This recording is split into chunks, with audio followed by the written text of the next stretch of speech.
సంవత్సరాల తరబడి ఎన్ని మందులు వాడినా మీ మోకాల నొప్పులు తగ్గట్లేదా? ప్రాణ పెయిన్ క్లినిక్ లో అత్యాధునిక చికిత్స. Welcome to Suman TV. Telangana ప్రభుత్వం రైతు రుణమాఫీని ఆగస్టు 15వ తేదీన అంటే రేపటిలోపు 2 లక్షల వరకు రైతులకున్న రుణాల్ని మాఫీ చేస్తామని హామీ ఇచ్చింది. జూలై 15వ తేదీన జీవోను రిలీజ్ చేసింది. జూలై 18వ తేదీన మొదటి విడత అంటే ₹1,00,000 వరకు ఎవరికైతే బ్యాంకులో అప్పు ఉందో వాళ్ళ రుణాల్ని మాఫీ చేసింది. వాళ్ళకి కొత్త రుణాలను కూడా అందించింది. అట్ ది సేమ్ టైం రెండో విడతలో ₹1,50,000 వరకు మాఫీ చేసింది. వాళ్ళకి కూడా తిరిగి లోన్ని మంజూరు చేసింది. రేపు ఆగస్టు 15వ తేదీ నాటికి ₹2 లక్షల వరకు రుణాన్ని మాఫీ చేయబోతుంది. వాళ్ళకు కూడా రుణం మాఫీ తర్వాత బ్యాంకులో కొత్తగా లోన్లు ఇస్తారు. అయితే ఈ ₹2 లక్షల వరకు రుణమాఫీకి చిన్న చిన్న లిటిగేషన్స్ ఉన్నాయి, చిన్న చిన్న సమస్యలు ఉన్నాయి. రేపు ఎవరికైతే బ్యాంకులో 2 లక్షలు అంటే 1,50,000 పైన 2 లక్షల మధ్య ఎవరైతే ఉన్నారో, అంటే మీకు ఒకసారి చాలా స్పష్టంగా చెప్తాను, ఒక అంకెను చూపిస్తాను నేను. ఆగస్టు 15వ తేదీ నాటికి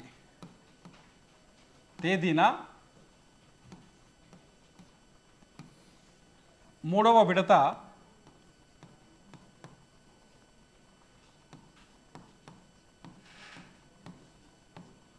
ఎవరికి మూడో విడత రుణమాఫీ ఎవరికి జరుగుతుందంటే ₹1,50,000 నుంచి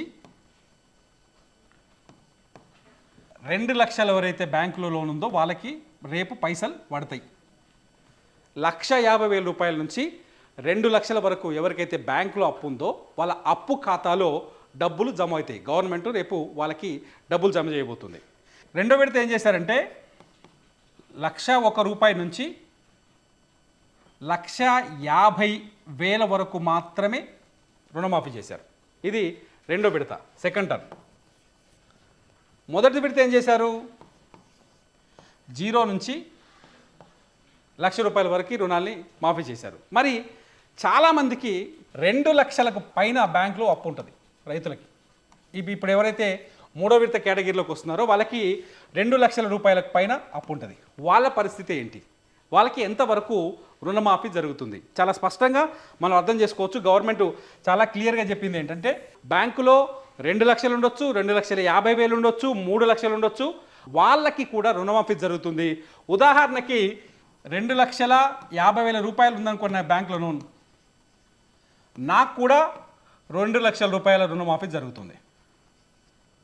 గుర్తుపెట్టుకోండి, చాలా క్లియర్గా ఈ పాయింట్ గుర్తుపెట్టుకోండి.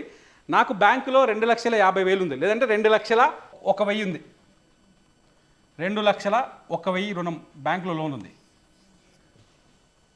నాకు కూడా రుణమాఫీ జరుగుతుంది. 2,01,000 నుంచి కావచ్చు, 2,50,000 కావచ్చు, 3 లక్షలు కావచ్చు, వాళ్ళందరికీ ₹2 లక్షల వరకు రుణమాఫీ జరుగుతుంది. కాకపోతే దీనికి ఒక రూల్ పెట్టింది గవర్నమెంట్. ఏం చేసింది అంటే నీకు 2 లక్షలకు మించి ₹1 అంటే ₹2,01,000 బ్యాంకులో లోన్ ఉందనుకోండి. ఉదాహరణకి 2,10,000 ఉందనుకోండి. అంటే 2 లక్షలకు మించి ₹2,01,000 నుంచి 2 లక్షలు, 3 లక్షలు, 4 లక్షల వరకు ఉండొచ్చు బ్యాంకులో. ఏది క్రాప్ లోన్ మన భూమిని బట్టి వస్తుంది.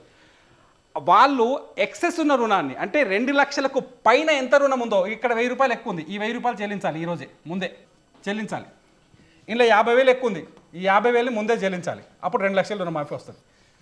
అంటే 2 లక్షల కంటే మీ అప్పు ఎక్కువగా బ్యాంకులో ఉంటే, అంటే మీకు 3 లక్షలు ఉంటే ఎక్స్ట్రా ఉన్న ₹1,00,000 లోన్ చెల్లిస్తేనే ఆ 2 లక్షల లోన్ మాఫీ మీ అకౌంట్లో జమ అవుతుంది, లేకపోతే జమ కాదు. రేపు 2 లక్షల పైన ఎవరికైతే బ్యాంకులో అప్పు ఉందో, ఫర్ ఎగ్జాంపుల్ నేను నా పోయినసారి పంటకు ₹2 లక్షల లోన్ తీసుకున్నా. 2 లక్షల లోన్ తీసుకుంటే సంవత్సరం నుంచి మిత్తి ₹2,20,000 అయింది. ఆ 20,000 కడితేనే ₹2 లక్షల లోన్ మాఫీ అవుతుంది. ఆ 20,000 కట్టకపోతే మాఫీ కాదు. గవర్నమెంట్ గంపగుత్తగా చాలా క్లియర్గా చెప్పింది. నువ్వు తీసుకున్న అప్పు కావచ్చు, దానికి మితి కావచ్చు, లేకపోతే దానికి పెనాల్టీలు కావచ్చు, ఇవన్నీ కలిపితే 2 లక్షల లోపు ఉంటే ఆ 2 లక్షల వరకు మాత్రమే రుణమాఫీ చేస్తానని చెప్పింది. రేపు ఎవరికైనా ₹2,01,000 ఉందనుకోండి, వాళ్ళకి రుణమాఫీ జరగదు. చాలా క్లియర్.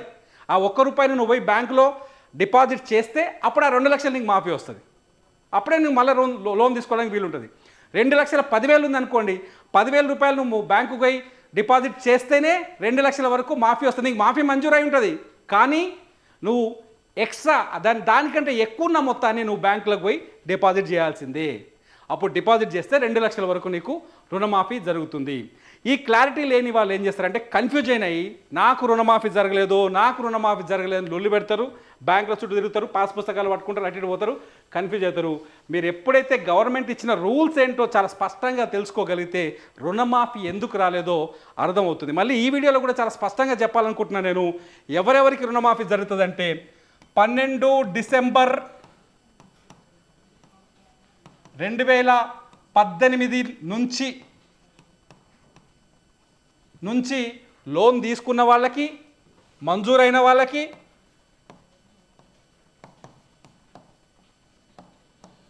లేదంటే అంతకుముందుకున్న లోన్ని రెన్యువల్ చేసిన వాళ్ళకి,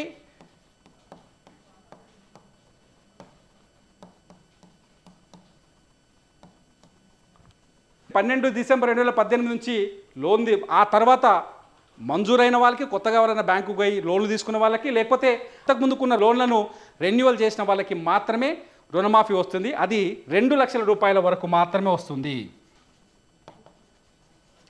నువ్వు గతంలో డిసెంబర్ 12, 2018 నుంచి డిసెంబర్ 9, 2023 మధ్యలో 2 లక్షల లోన్ తీసుకొని దాని మిత్తి ఇంకో 20,000 కలిపితే 2,20,000 అవుతుంది.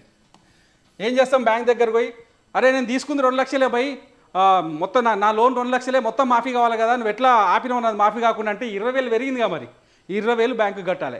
గంప కొత్తగా లెక్క పెట్టుకొని ఒకసారి ఆలోచించుకొని ఏం చేయాలంటే, మీ మొత్తం బ్యాంకులో అప్పు ఎంత ఉందో అందులో ఒక 2 లక్షలు తగ్గిస్తామని చెప్పింది గవర్నమెంట్. ఆ 2 లక్షలు తగ్గించడానికి అది ఆ లోను డిసెంబర్ 12వ తారీఖు 2018 నుంచి మొదలు పెడితే 12/12/2018 నుంచి మొదలు పెడితే 9/12/2023 మధ్యన తీసుకొని ఉండాలి ఆ లోన్ని. ఇది విషయం. ఈ స్పష్టత లేకుండా కన్ఫ్యూజ్ అయ్యి బ్యాంకుల చుట్టూ తిరిగి ఆన్కినికి పైసలు ఇచ్చి నేను మాఫీ చేపిస్తా అంటే ఎవరైనా బ్రోకర్లు కూడా తయారయ్యాల పట్ల కన్ఫ్యూజ్ అయ్యి ఆన్కినికి పైసలు ఇచ్చి గలీజ్గా దెబ్బలు తినొద్దు, కన్ఫ్యూజ్ కావద్దు, గవర్ కావద్దు. చాలా స్పష్టంగా మీకు డౌట్లు ఉంటే మీ మండల ఆఫీస్లో ఒక ఎంక్వైరీ కేంద్రం ఉంది, ఎవరికి రైతు రుణమాఫీ పైన అవగాహన కల్పించడం కోసం, లేకపోతే మీకు అన్ని అర్హతలు ఉండి రుణమాఫీ జరగకపోతే మీ రుణమాఫీ ఫిర్యాదులు స్వీకరిస్తారు. వాళ్ళ దగ్గరికి వెళ్ళి మీరు క్లారిటీగా నీకెందుకు రుణమాఫీ జరగలేదో తెలుసుకుంటే సరిపోతుంది. చాలా స్పష్టంగా తెలుసుకోండి. రేపు 2 లక్షల కంటే ఎక్కువ మొత్తం బ్యాంకులో అప్పు ఉంటే, అసలు మిత్తితో కలిపి ఎక్కువ అప్పు ఉంటే వాళ్ళకి రుణమాఫీ జరగదు. ఆ 2 లక్షలకు పైన ఎంత పైసలు ఉన్నాయో బాకీ, ఆ పైసలు కడితేనే మీ రుణమాఫీ జరుగుతుంది. అంటే మీరు ఖచ్చితంగా మీకు రుణమాఫీ మంజూరు అయి ఉంటుంది. ఆ మిత్తి కట్టినాడే మీ బ్యాంక్ అకౌంట్లో పైసలు జమ అవుతాయి. ఎందుకంటే 3 లక్షలు అప్పు తెచ్చుకొని 2 లక్షలు అప్పు తెచ్చుకొని 20,000 మిత్తి అయింది. మరి ఒక్కసారి కట్టాలి, కడతానికి కట్టలే. ఒకసారి కట్టాలంటే మనం 20,000 కట్టాలి, గవర్నమెంట్ మన తరఫున 2 లక్షలు కడుతుంది. ఇదన్నమాట లెక్క. కన్ఫ్యూజ్ కాకుండా రుణమాఫీ పైన గవర్నమెంట్ అధికారుల దగ్గరికి వెళ్ళండి, లేకపోతే మీ బ్యాంక్ అధికారుల దగ్గరికి వెళ్ళండి, లేకపోతే మీ వ్యవసాయ సహకార కేంద్రాలకు వెళ్ళండి, లేకపోతే మండల కేంద్రాల్లో ఉన్న హెల్ప్ లైన్ సెంటర్లకు వెళ్ళి ఒకసారి మీ పాస్బుక్ తీసుకెళ్ళి, మీ బ్యాంక్ స్టేట్మెంట్ తీసుకెళ్ళి క్లారిఫికేషన్ తెచ్చుకోండి. ఎందుకు ఈ వీడియో చేస్తున్నా అంటే చాలామంది కన్ఫ్యూజ్ అయ్యి మేము చేసిన ఒక వీడియోకి బోల్డ్ అని ఫోన్ కాల్స్ వచ్చాయి, నాకు రుణమాఫీ కాలేదు, నాకు అన్ని అర్హతలు నాకు కాలేదు, బ్యాంక్ అధికారులు మోసం చేస్తున్నారని మాట్లాడుతున్నారు. మీరు క్లారిటీగా తెచ్చుకొని మీ అకౌంట్ని ఒకసారి సరి చూసుకుంటే, ఈ తేదీలతో మీరు సరి చూసుకోగలిగితే ఖచ్చితంగా మీరు రుణమాఫీకి అర్హత పొందుతారు. అన్ని అర్హతలు ఉన్నప్పటికంటే 2012, 12, 2018, 12/12వ తేదీ నాటికి మీరు లోన్ తీసుకొని ఈ డేట్ల మధ్యన మీరు లోన్ తీసుకొని ఉండి అయినప్పటికీ రుణమాఫీ కాలేదంటే ఖచ్చితంగా ఏదో టెక్నికల్ రీజన్ ఉంటుంది. వాళ్ళు ఫిర్యాదు చేస్తే 30 రోజుల్లోనే పరిష్కారం చేస్తామని గవర్నమెంట్ చెప్తుంది. ఇంకొక పాయింట్ ఏంటంటే రేషన్ కార్డును తీసుకుంది. రేపు 2 లక్షల విషయంలో చాలామందికి ఈ రేషన్ కార్డు సమస్య ఎదురుపడబోతుంది. రేషన్ కార్డుని ప్రామాణికంగా తీసుకుంది. ఉదాహరణకి నాకు తెల్ల రేషన్ కార్డు లేకపోతే ఇంకో రేషన్ కార్డు ఉందనుకోండి. నా రేషన్ కార్డులో ఎవరెవరి పేర్లు ఉంటాయి? నా పేరు ఉంటుంది, నా భార్య పేరు ఉంటుంది, నా పిల్లల పేర్లు ఉంటాయి. రేషన్ కార్డులో నా పేరు ఉంటుంది, నా భార్య పేరు ఉంటుంది, నా పిల్లల పేర్లు ఉంటాయి. ఈ ముగ్గురు పేర్లు ఉన్నప్పుడు ఏం జరుగుతుందంటే మన నాయన నా పేరు మీద మా నాయన ఇంత 2 ఎకరాలు భూమి చేసిండు, నా భార్య పేరు మీద 1 ఎకరం భూమి ఉంది, పిల్లల పేరు మీద 1/2 ఎకరం ఉంది. మనం బ్యాంకుకి వెళ్ళి లోన్ తెచ్చుకున్నప్పుడు మొత్తం తెస్తాం. అంటే 2 ఎకరాల మీద 1,00,000 రూపాయలు తెస్తాం, భార్య పేరు మీద ఉన్న 1 ఎకరం మీద 50,000 తెస్తాం, పిల్లల పేరు మీద 1 ఎకరం 50,000 తెస్తాం. ఇవన్నీ కలిపితే 2 లక్షలు అవుతుంది, కొందరికి 2,50,000 అవుతాయి, 3 లక్షలు కూడా తెచ్చుకుంటారు పంట రుణం.